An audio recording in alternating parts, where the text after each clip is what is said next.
So I did a poll on Instagram, and the top voted video was how to make wubs. So we're gonna do that today. When I was thinking about it, I think the foundation of a wub is two things. It's gonna be volume automation and filter movement. And that's gonna be the basic way to get a wub, or whatever you wanna call it. We'll start basic as usual, and we'll slowly work up more and more and get more and more advanced. So what I mean by volume automation is to turn something into a wub, you're basically turning the volume up and down. So we could do that with an LFO. I'm using Serum. See, and now we have what you would kind of consider a wub, but it obviously sucks, and there's a lot more we would want to do with it. Changing this LFO shape is going to change the shape of our wub. So if we do something like this, we can make it a little bit more plucky by pulling this way.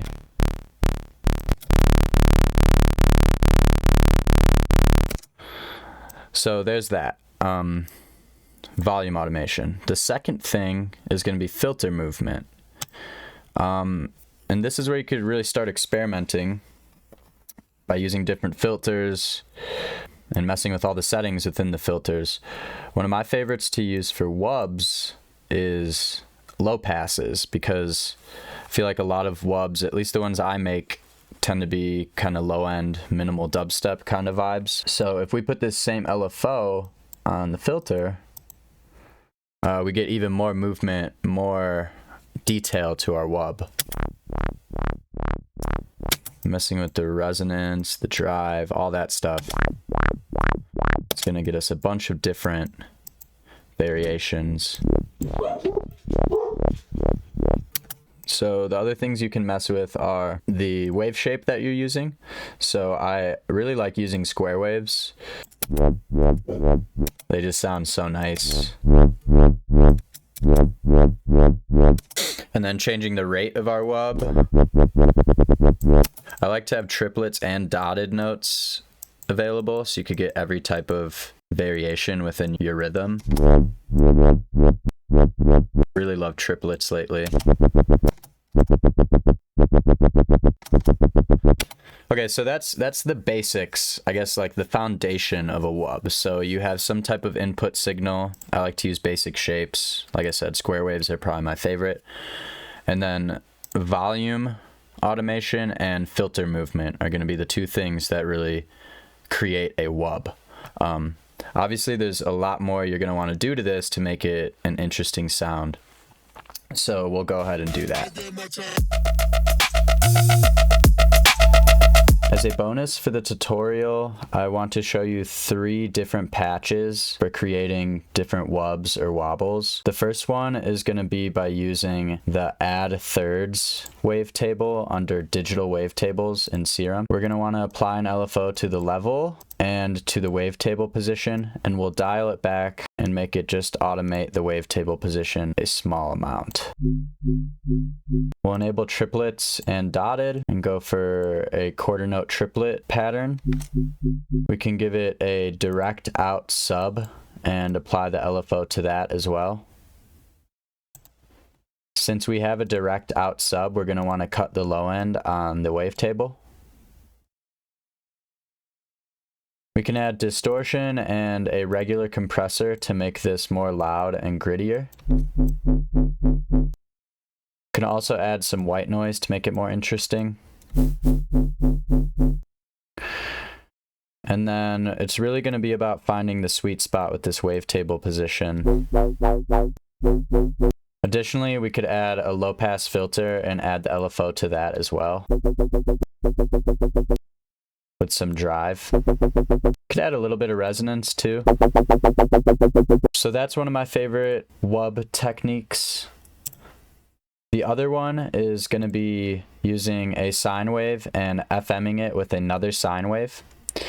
In this instance, we're going to have a regular sine and then the analog BD sine. The FM source is going to be 2 octaves up plus 7 semitones. If If we turn on FM from B, we can dial it in until we get a good tone. And now if we apply this LFO to the level, again, volume automation is really what's going to create a wub. Turn on triplets and dotted.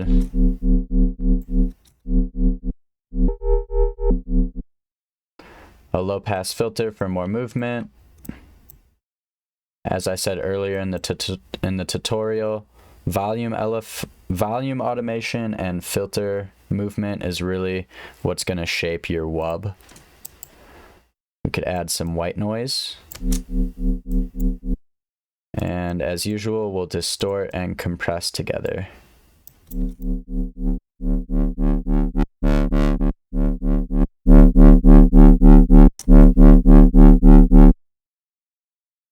Messing with the octave and the FM amount, it's going to get you a lot of interesting variations. With this kind of wub, I like to use tonal delay sometimes. We'll do it after the distortion. We'll turn link on, BPM off, and turn the feedback up as well as the mix. Change the filter to something like this, and then find a good delay time that sounds good.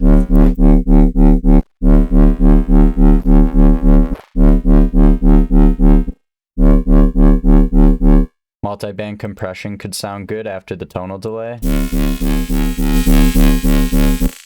Get a more rhythm type sound. And then my third favorite technique for creating wobs, or I guess the third patch I'm going to show you to make, is by using harmonic series. So we'll take a basic shape sine wave and combine it with the harmonic series wavetable under digital wavetables. We'll apply an LFO to both levels, and then we'll change the wavetable position until we find a harmonic that we like. Again, we could add some white noise. And then as usual, we're going to distort and compress. Don't be afraid to change the distortion types and experiment with that. I really like tube distortion, so we'll just stick with that right now. Again, we'll enable triplets and dotted, so we have all different rhythms to work with.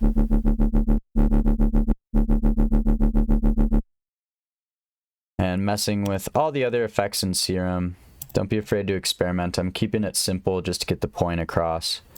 But if we added like a phaser and some chorus, can make this sound even more interesting.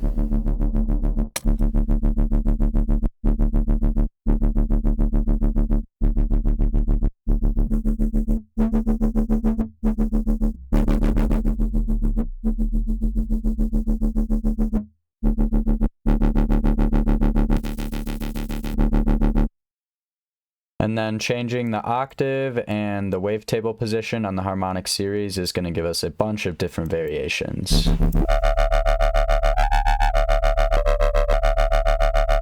I would say the next step to kind of making this more complex or more interesting is post-processing. So the two big ones here are going to be distortion and compression. Distortion is going to add more harmonics, and then compressors are going to kind of squash the signal and make things loud. Distortion will also make things loud, but in my head, I kind of approach it as distortion is going to add more harmonics, more tonality, kind of character to our sound, and then a compressor is what we're going to use to kind of squash it all together and make it nice and loud, so we can have a good loud mix down in the end. We could start with distortion and just mess around with the drive and the different types of distortion until we get something interesting. And distortion tends to work really good with low pass filters because distortion is adding higher harmonics to your signal. At least that's kind of how I understand it. So if we look at this sound right now on an EQ, it's going to be a lot of low end with not too much high end.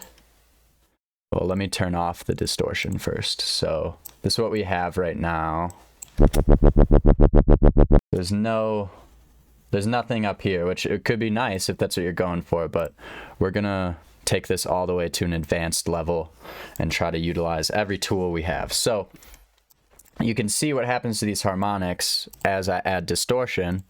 What happens is we're gonna add harmonics up into these higher ranges. So now you can see it's filling up that frequency spectrum. So if you can understand that that's what distortion is doing, you can kind of use it to your advantage a little bit more. So let's find a sweet spot and find a good distortion type and see what we like. There's no right or wrong way of doing this. This is all experimenting and using your ears. One thing I always like to tell people is the knobs go a certain distance for a reason. When I first started, I was always scared to like fully turn up the drive on things, but there's a reason those knobs go that far, so don't be afraid to really push them.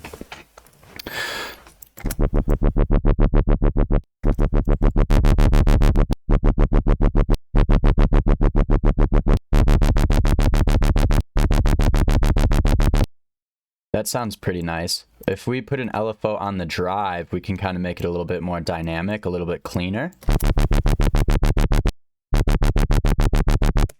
Nice, that's really cool. And then we'll use some multi-band compression, put that on the drive.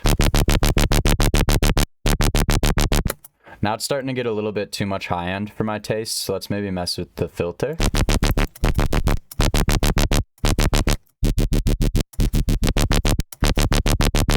Another thing I would like to do is add a white noise. This just kind of helps brighten things up, add a little bit more texture to the wub. I like to do Shift, Command, Alt, or I think it's Alt Shift. Yeah, if you do Alt and Shift and then click, it changes your modulator from unipolar to bipolar. And in this case, we want it to be bipolar. And if we bring it all the way down, now the white noise will only come in at the top half of this LFO. And it kind of has this percussive effect to it, and I really like that. Instead of having white noise on the entire signal, it just comes in at the loudest bits.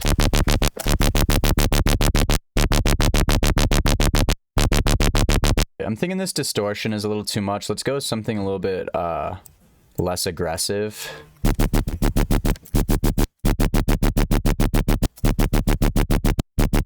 That's nice. We'll dial back the white noise a little bit.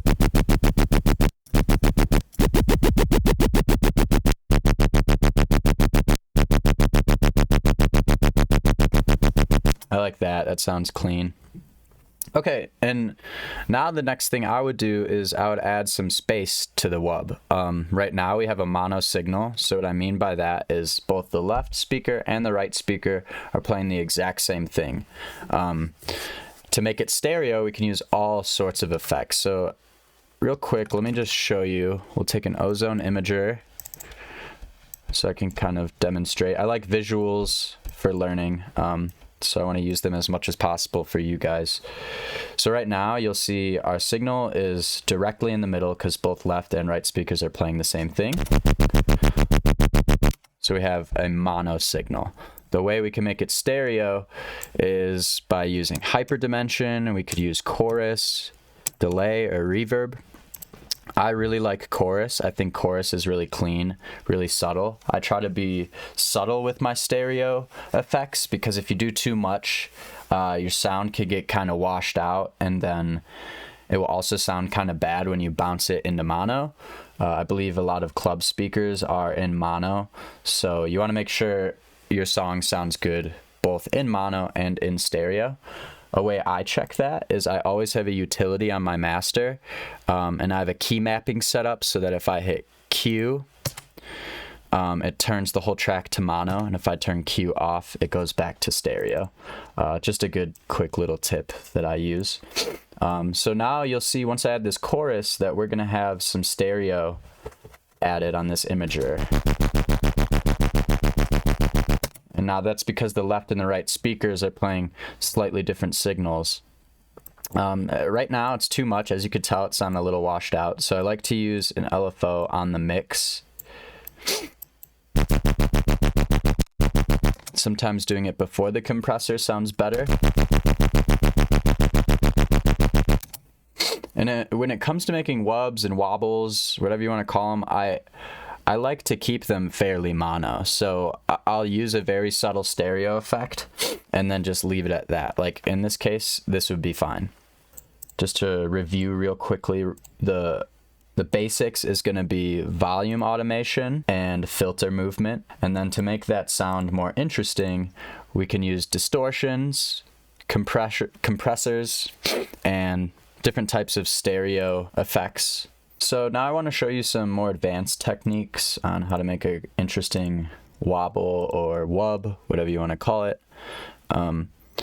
Just to review quickly, we have some type of signal with volume automation and filter movement.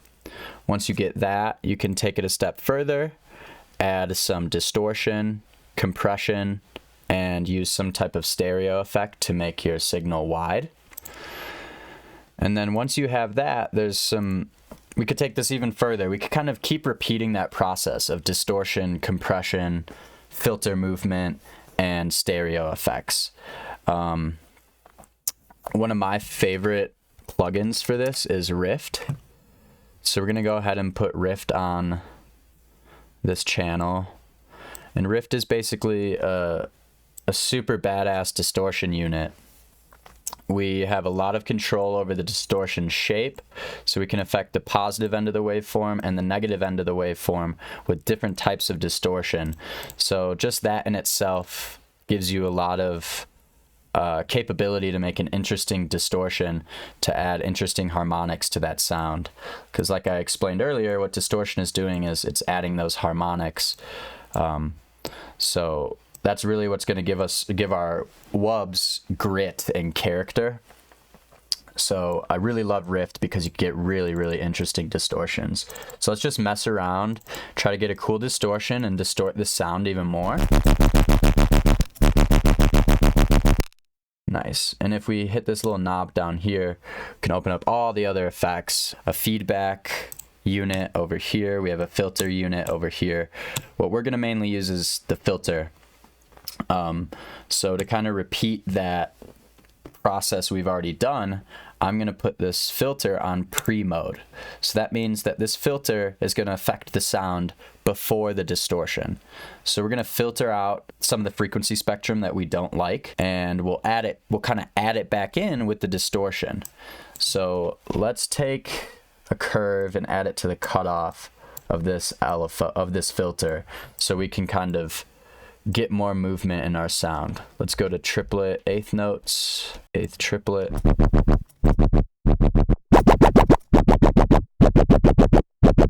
Try different filter types. I really like the bass one, and we could add a curve to the morph. And this is another thing I love about Rift. We have this crazy filter going now. This morph knob allows you to morph from different filter types to another in like a smooth fashion.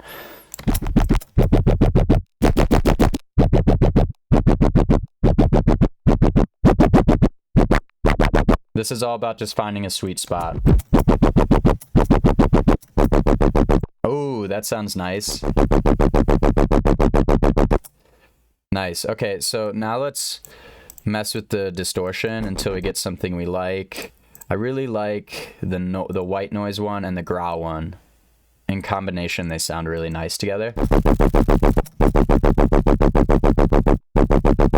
Yeah, and then the other big thing here is pushing this drive knob is going to really destroy the sound and make it sound really cool.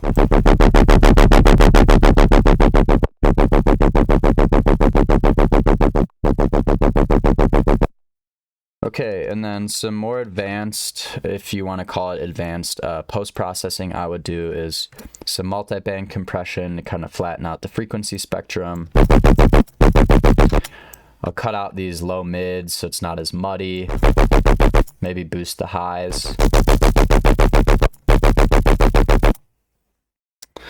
And we could keep repeating this process with all different types of plugins. Right now, this is getting a little too aggressive for my taste, and for the video. I kind of want to show you the more minimal techniques. So the way we can make this more minimal is by taking away our harmonics that we have. So we could do that by changing the the wave shape. That doesn't really sound good, so get rid of that. Lay back on the distortion. Bring down the cutoff.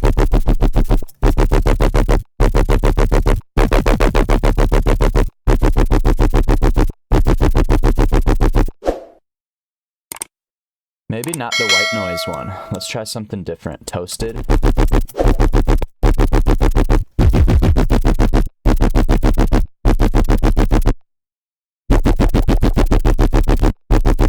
Cool. We could try this feedback unit over here too.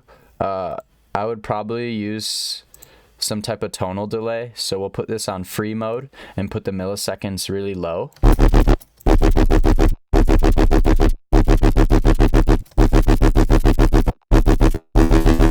Yeah.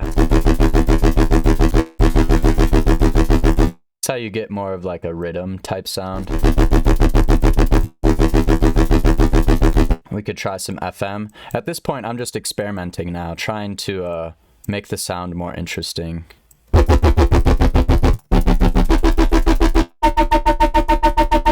Ooh, that sounds nice. So yeah, that's the basic breakdown on how to make wubs, at least my approach. I hope that's helpful, and as usual, I hope you guys learned something.